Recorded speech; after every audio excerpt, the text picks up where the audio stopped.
My husband looked me straight in the eyes and said, "You will never see your son again." My mother-in-law stood beside him with a smile, proudly holding the tiny blue blanket my 7-month-old baby had slept with every night. Neither of them realized I had already collected every medical report, every bank record, every threatening message, and every secret document they believed would stay buried forever. By the time they understood my silence, the police, the court, and everyone they had lied to were already waiting for them. Before we begin, please like and subscribe. Now, get comfortable and enjoy. My name is Olivia. I am 26 years old. 5 years ago, my father passed away after suffering a sudden heart attack. He was the strongest man I had ever known. He always promised that no matter what happened, he would protect me. The day we buried him, I felt as though half of my world disappeared forever. After his death, my mother started working as a housemaid. Every morning she woke before sunrise. She cleaned other people's homes. She washed clothes that were not ours. She cooked meals she could barely afford to prepare for herself. Yet she never complained.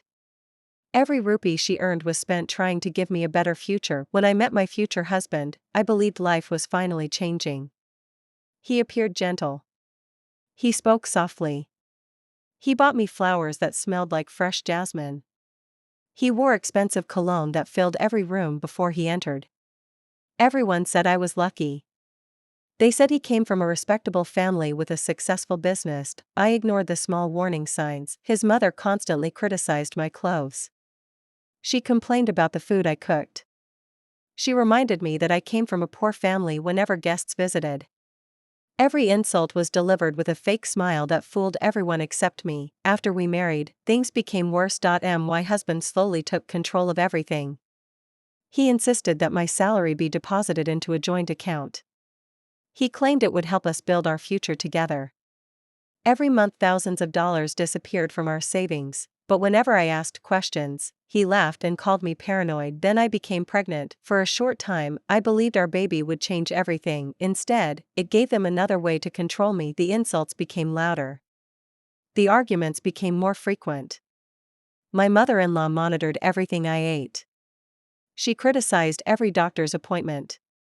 She even demanded copies of my medical reports, pretending she only cared about the baby's health. The night my son turned 7 months old, everything exploded. My husband came home smelling of whiskey instead of his usual expensive fragrance. His eyes were cold. His mother followed him into our bedroom. Without warning, they both started screaming. Then the shouting turned into violence. I fell onto the hardwood floor while desperately trying to protect my child with both arms. My mother-in-law ripped my son from my arms while I begged her to stop.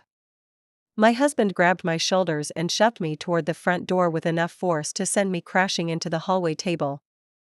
I still remember the sharp pain in my back and the sound of my baby crying louder than I had ever heard before.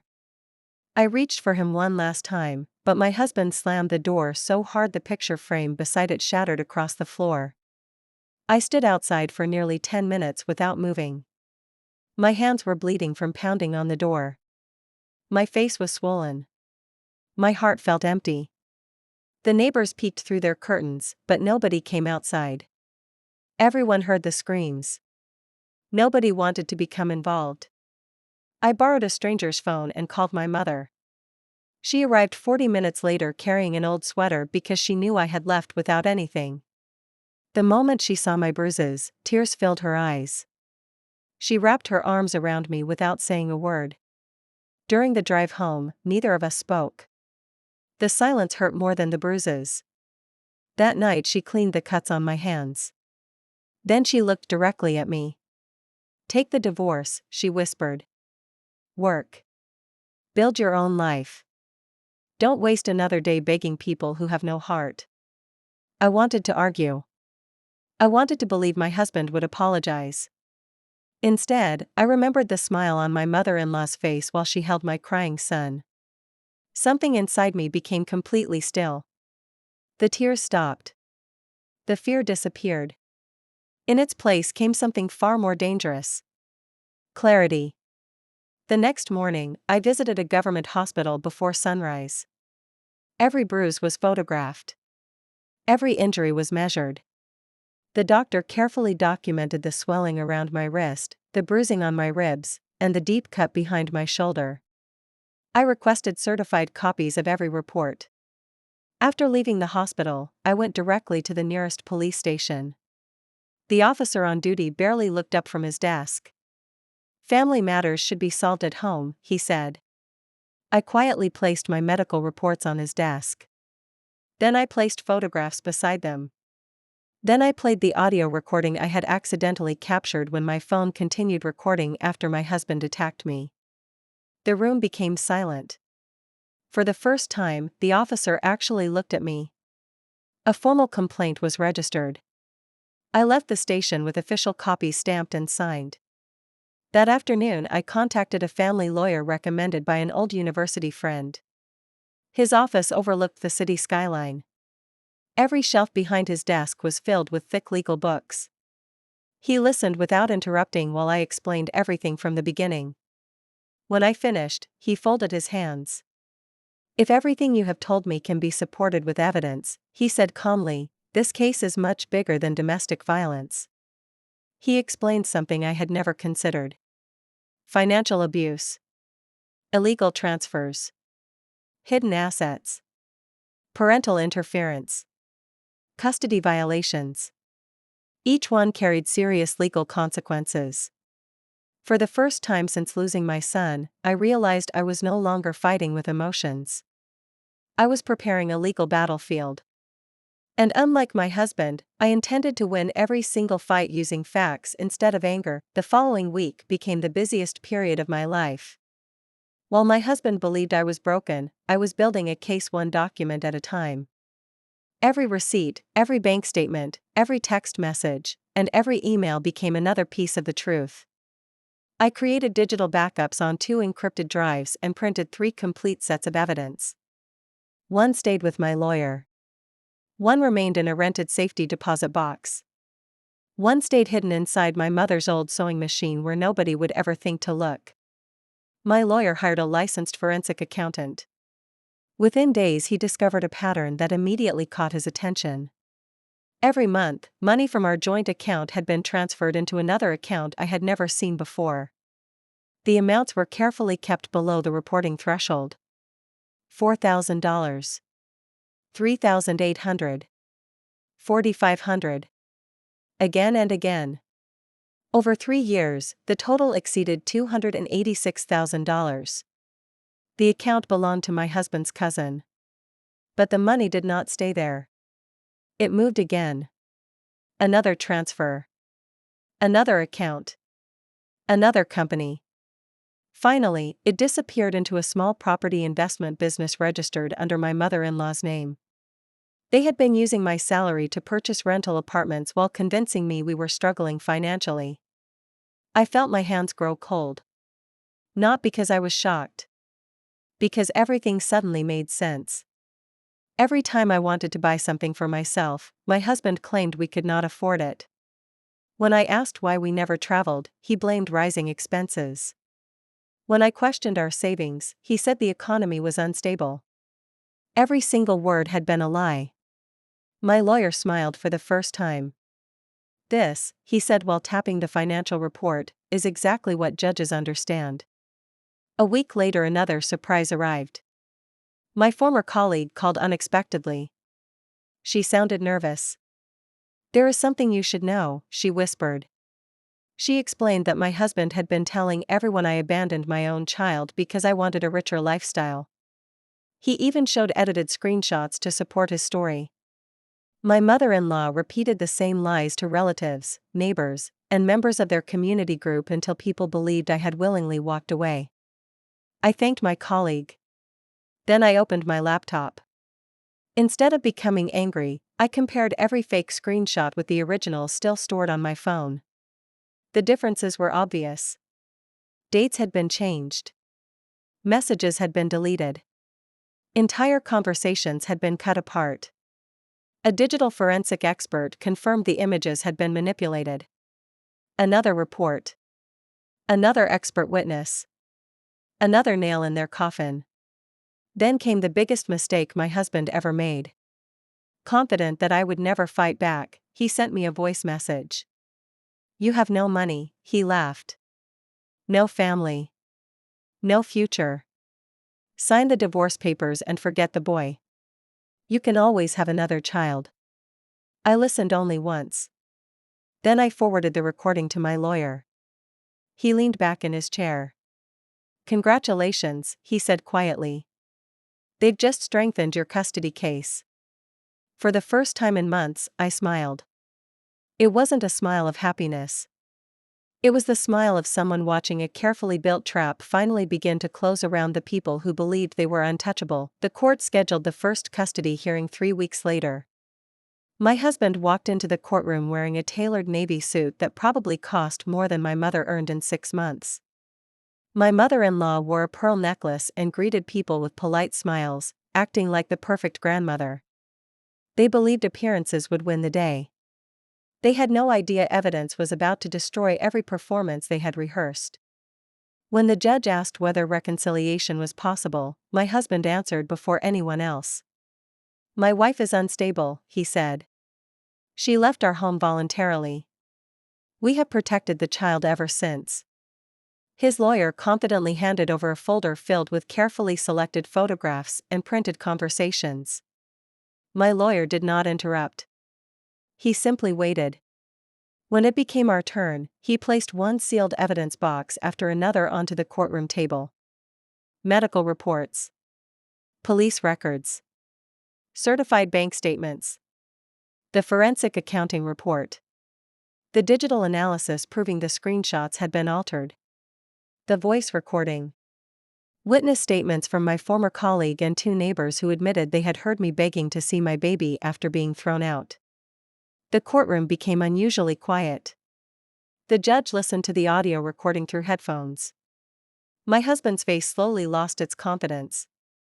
Then the forensic expert explained exactly how the screenshots had been manipulated. Every alteration appeared on the courtroom monitor. Dates. Deleted messages. Inserted sentences. Everything was visible. My mother-in-law lowered her eyes. She could no longer pretend. The judge asked my husband a simple question. Did you authorize these transfers from the joint account without your wife's informed consent? He hesitated. Just for a second. That second was enough. The judge noticed. So did everyone else. The hearing ended with temporary visitation rights being granted to me under court supervision while the financial investigation continued.